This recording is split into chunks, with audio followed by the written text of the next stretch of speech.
At the heart of tools like ChatGPT-3 is essentially a giant Plinko game. You know, that game from The Price is Right where the contestants drop little tokens down the ramp and they randomly bounce around until they land on a prize at the bottom. That mechanism is essentially the exact same thing that ChatGPT-3 is using to come up with the words that it uses to respond to your questions. Imagine an enormous Plinko game so big that all those little slots along the bottom for the prizes includes a space for every single word in the English language.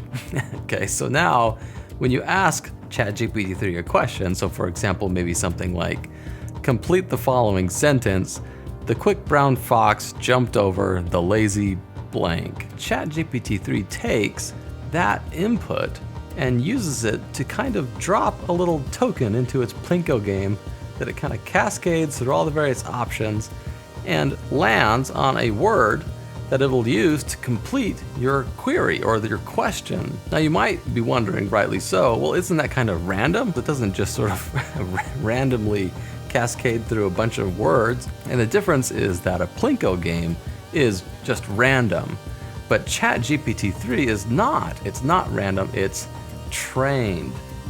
And so what this means is all the little posts in the Plinko game running inside of its little engine, and you can tune and adjust each post so that when your token lands on a post, it will direct it in a specific direction. You can take all of the different posts and you can imagine ways in which they could be tuned and oriented so that as the tokens land on them, it pushes them in different directions. So with that in mind, you can imagine how if you're trying to answer a specific question, like what's the missing word in this sentence? A stitch in time saves blank.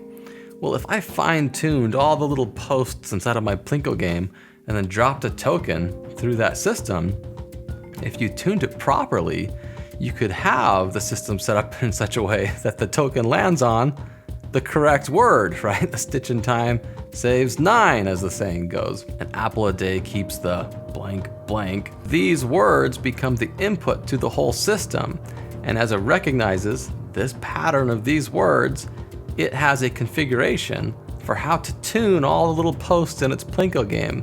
And then it drops a little token that cascades through the vast library of all the different words in the English language, and that'll drop onto something that'll probably be doctor. An apple a day keeps the doctor. And then it runs the system again. This becomes the new input. And that retunes, based on its existing training, a new configuration for all the posts. What's the next word in the sequence? Clink, clink, clink, clink, clink, clink, clink. Let's find the next one. Away.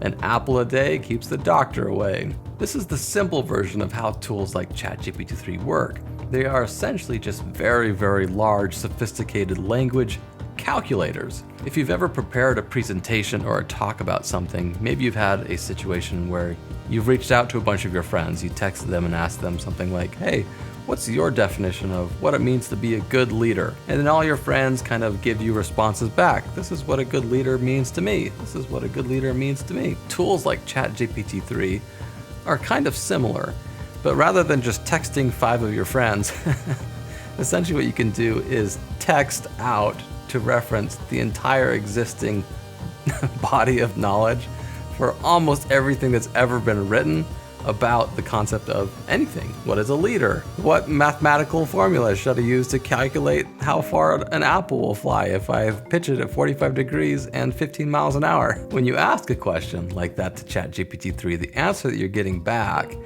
is a amalgam, a mirror, a pattern based off of things that have already been written by human beings, kind of a representation of the existing body of written information. So this example is simply just to give you a high-level understanding of exactly what you are interacting with when you submit a question to something like ChatGPT-3.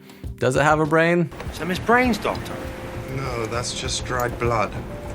Those are his brains. No, it's not conscious. It's still essentially a very sophisticated Plinko game. It's a computer. It's kind of like a calculator, but rather than calculating numbers It's calculating the probabilities of words in a language. So hopefully this video has been helpful or interesting for you if you want more content related to the topic of autonomy, either autonomous intelligence systems like we've been talking about today, or autonomous teams, or videos on how to become a more autonomous individual. That's kind of the through line for all the content that I produce here at the Alcadea Way. So consider subscribing, and I will see you in the next video.